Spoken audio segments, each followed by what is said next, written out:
তো বন্ধুরা, গ্রীষ্মকালীন ফুল গাছ বলতে একটা কিন্তু খুব ভালো ফুল গাছ হলো জবা ফুল গাছ। আজকে আমি তোমাদের সাথে এইগুলি শেয়ার করব যে একদম A to Z কেমন মিডিয়াতে জবা ফুল গাছ বসাবেন, কেমন পরিচর্যা করবেন, কি স্প্রে করবেন, কিভাবে কি ঝাপালো করবেন, সমস্ত কিছু আজকে এই একটা ভিডিওতেই তোমরা সব কিছু পেয়ে যাবা। দিয়ে দেখো আমার এই যে গাছটা, এই দেখো কত ঝাপালো, আর এই যে ফুলটা তো দেখো। দিয়ে আজকে আমি তোমাদের সাথে এই যে একটা ছোট্ট গাছে দেখো দুটো ফুল ফুটেছে, দেখেছো? এই যে প্রচুর পরিমাণে ফুল আছে। সব আজকে আমি তোমাদের সাথে একদম পুরো A to Z শেয়ার করব। আমি শেয়ার করব এই কারণেই, আমি এইসব করে আমি আমার মানে কি পেয়েছি, কি উপকার পেয়েছি সব। আর তোমরা কিন্তু এই সময় নার্সারিতে যাও, নার্সারিতে গিয়ে তোমরা দেখতে পাবে খুব সুন্দর সুন্দর কালারের সব রকমের ফুলের কুড়ি দেখে, ফুল দেখে তোমরা কিন্তু গাছ কিনতে পারবে। আর গাছ যখন কিনবে একটু শক্ত মানে স্বাস্থ্যবান গাছ দেখে কিনবে, তাহলে তোমাদের সেই গাছটা বাড়িতে এনে যখন তোমরা আবার প্রতিক্ষণ কিন্তু সেই গাছগুলি সত্যি খুব ভালো সুন্দর হবে। গাছ গাছ যত দেখে কিনতে পারবে তোমরা, ফুলও তত বেশি পাবে, ফুলও তত সুন্দর হবে, কালারও তত সুন্দর পাবে। এই হলো গিয়ে প্রথম কথা। দ্বিতীয় কথা হলো তোমাদের সাথে যেটা আমি শেয়ার করছি, তোমরা থেকে যখন গাছটা কিনে নিয়ে আসবে নার্সারি থেকে, যদি নেট পটের গাছ কিনে নিয়ে আসো, তাহলে কিন্তু নেট পটটাকে কেটে তোমরা বসাবে, মানে আমি বসাই আর কি। নেট পট সমেত বসালে কি হয়, 1 বছর 6 মাস গাছটা ভালো থাকে, কিন্তু তারপরে গাছটা আর মানে নেট পটের জন্য শেকড় ফেকড়ের প্রবলেম হয়, দিয়ে গাছটা কিন্তু ধীরে ধীরে আর ভালো হয় না। এই জন্য আমি কি করি, গাছটাকে নিয়ে আসি, নিয়ে এসে 1 দিন 2 দিন ওইভাবে গাছটাকে রেখে দিই। কেন, তোমার বাড়ি মানে নার্সারির আবহাওয়া একরকম, তোমার বাড়ির আবহাওয়া একরকম। এই জন্য রেখে দেওয়ার জন্য এরকম রাখি। 2-3 দিন রেখে দেই। দেওয়ার পরে আমি সেইটা যেই মানে জায়গাটার মধ্যে থাকে, সেই তার থেকে আমি বের করে একটা জায়গার মধ্যে, পাত্রের মধ্যে জল নেই, তার মধ্যে আমি গাড়িটাকে বসিয়ে দিই।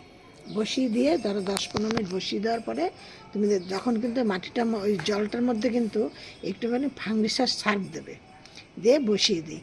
দেওয়ার পরে জলটা সাথে মাটিটা আস্তে আস্তে ধীরে ধীরে গুলে যায়। যাওয়ার পরে কি হয়, নেটপটটা বেরিয়ে আসে। তখন কি করবে, আস্তে করে নেটপটটাকে কোনো ধারালো কাঁচি ফাঁচি কিছু দিয়ে কেটে দেবে, যাতে শেকড়ে কোনো প্রবলেম না হয়। এইভাবেই কেটে দেবে, দিয়ে তারপরে তোমরা ওই গাছটাকে নতুন মিডিয়া দিয়ে বসাবা। এবং তখন কি মিডিয়া দেবা আমি সেইটা তোমাদের সাথে এখন শেয়ার করছি। দেখো আমার এই সাদা ফুলটা কত বড় হয়েছে। এবার তোমাদের সাথে আমি শেয়ার করছি কি মিডিয়া দিচ্ছি। আমি কিন্তু তোমাদের ধরো, আমার এখন ধরো শীতের যা গাছ লাগিয়েছিলাম সেই গাছগুলো সব এখন ধরো মানে নষ্ট হয়ে গেছে। তার যে মিডিয়াটা আছে, আমি সেই মিডিয়াটাকে এখন করেছি, সেই মিডিয়াটাকে নিয়েছি। কিন্তু সেই মিডিয়াটা নিলে কী হবে, তার মধ্যে গাছ হতো, সেই মিডিয়াটা তো এখন সেরকম আর মানে সবল নেই, মানে তার কিছুটা ঘাটতি আছে। সেই জন্য আমি তার মধ্যে কি নিচ্ছি, কিছুটা ভার্মি কম্পোস্ট নিচ্ছি, কিছুটা নিমখোল নিচ্ছি, কিছুটা লাল মাটি নিচ্ছি। নিয়ে ওইটাকে বেশ 3টে কিন্তু সম পরিমাণে নিয়েছি। নিয়ে আর তার মধ্যে নিয়েছি তোমার ওই যে শীতের যে গাছগুলো ছিল, সেই গাছের যে টবের মাটিটা ছিল সেই মাটিটা নিয়ে ভালো করে মিক্সড করে নিয়ে তারপরে জবা গাছটাকে বসিয়েছি। এটা জবা ফুল গাছ না, যে কোনো গাছের জন্য কিন্তু এইটাই নিয়ম, কিন্তু জবা ফুল গাছে ওইভাবে তোমরা বসাও, বেশি ভালো উপকার পাবে। এবার তোমরা, আমি চম্পাস ব্লগ থেকে ভিডিওটি করছি, আমি চম্পা বলছি। আর আমার এই ভিডিওটি যদি তোমাদের ভালো লাগে, একটু লাইক কমেন্ট শেয়ার করো। আর নতুন বন্ধু হয়ে থাকলে একটা সাবস্ক্রাইব করে পাশের বেলটি বাজিয়ে অল করে রেখে দিও। এবার আমি গাছে কি দিচ্ছি, গাছে এই সময় কিন্তু গাছে ভীষণ মিলিবাগ হয়।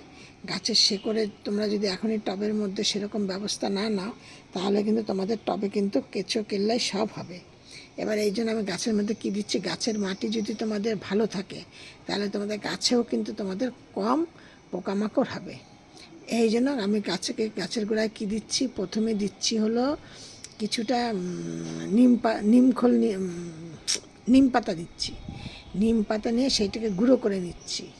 নিয়ে তার মধ্যে কিছুটা চা পাতা নিচ্ছি, আর কিছুটা লঙ্কার গুঁড়ো, লঙ্কা থেতো করে নিচ্ছি। নিয়ে তিনটেকে একসাথে করে গাছের গোড়ায় আবার দিয়ে দিচ্ছি। এই তিনটে যদি একসাথে তোমরা গাছের গোড়ায় দিয়ে দাও, তাহলে গাছের মাটিটা তোমাদের তেতো তেতো ঝাঁঝ থাকবে। এতে কিন্তু পোকামাকড় গাছের গোড়ায় মানে কেঁচো কেল্লা এই সমস্ত কিছু বাসা বাঁধতে পারবে না। দিয়ে এই গেল। তারপরে এক সপ্তাহ বাদে তোমরা এবার আমি এক সপ্তাহ বাদে যেই জিনিসটা দেবো, এই জিনিসটা কিন্তু তোমরা মাসে 4 বার দেবে। এক সপ্তাহ বাদে বাদে দেবে, এবং এক সপ্তাহ বাদে বাদে দিলেই দেখবে তোমরা এরকম, দেখো আমার গাছের পাতাগুলি দেখেছো কত সুন্দর, এরকম ছোট ছোট গাছে এরকম বেশি বেশি ফুল পাবে আর বড় বড় ফুল পাবে। আমি এবার কি দিচ্ছি এবার আমি গাছের গোড়ায় কি দিচ্ছি, তোমরা কিছুটা ভাতের মান নেবে, আর তার মধ্যে একদলা গুড়, মানে এই ধরো 10 লিটার জলের মধ্যে 1 লিটার ভাতের মান নেবে, তার মধ্যে 50 গ্রাম গুড় নেবে, যে কোনো গুড় নেবে, নিয়ে ওইটাকে ভালো করে ভিজিয়ে ঢাকা দিয়ে দেবে। বা তার মধ্যে যদি পারো 50 গ্রাম চা পাতাও দিয়ে দিতে পারো, আর যদি না দাও চা পাতাটা পরে দিলেও হবে। এবার এইগুলো দিয়ে তুমি পুরো চাপা দিয়ে দিলে, তাহলে কি দিলে, চা পাতা দিলে, গুড় দিলে, আর হলো গিয়ে তোমরা ভাতের মাত দিলে, আর দেবে তোমরা 6-7টা কলার খোসা দেবে। এই 4টে জিনিস জলের মধ্যে ভিজিয়ে চাপা দিয়ে রেখে দাও।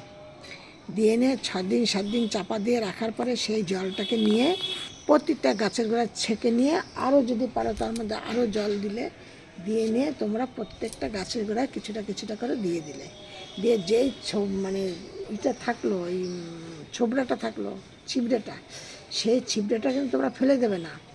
সেই ছিবড়েটাকে আবার একটা কোনো জায়গায়, এই বাগানের যেমন আমি যেগুলো করি তোমাদের সাথে শেয়ার করছি, আমি একটা জায়গার মধ্যে বালতির মধ্যে আমি এই বাগানের যত পাতা ফাতা যা হয় আমি সব পচাতে দিয়ে দিই। এবার তার মধ্যে তোমরা আবার ওইগুলো দিয়ে দিলে, তাতে কিন্তু ভালো সার হবে, খুব সুন্দর সার হবে, এবং গাছের খুব ভালো সেই মাটি, ওই সারগুলো আবার যখন তুমি তোমরা অন্য গাছ বসাবে, তখন আবার ওর মধ্যে দিয়ে বসাবে, বা ওই জিনিসগুলি কিছুদিন বাদে আবার তোমরা গাছের কিছুটা, এই জবা গাছের গোড়ার কিছুটা মাটি তুলে নিয়ে আবার ওই মাটিটা কিছুটা দিয়ে দিলে দেখবে তোমাদের গাছে আবার নতুন করে গ্রোথ বাড়বে। এবং এইভাবে দ্রুত বৃদ্ধি পাওয়ার জন্য তোমরা শুধু এই কাজগুলো করো। আর গাছে তোমরা স্প্রে করবা, পুরোটাই ঘরের জৈব সার দিয়ে তৈরি করো, নিম পাতা দিয়ে আর হলুদ গুঁড়ো দিয়ে আর অ্যালোভেরা জেল দিয়ে একসাথে তোমরা মিক্সিতে ফাটিয়ে নিয়ে জলের মধ্যে ভিজিয়ে রাখো, রেখে নাড়াচাড়া করে ছেঁকনি দিয়ে ছেঁকে নিয়ে সেই জলটা দিয়ে তোমরা গাছে স্প্রে করো। দেখবে দারুণ উপকার পাবে, একদম দারুণ। ছোট গাছে বড় বড় ফুল পাওয়ার জন্য একদম তোমাদের এগুলো একদম পুরো আদর্শ।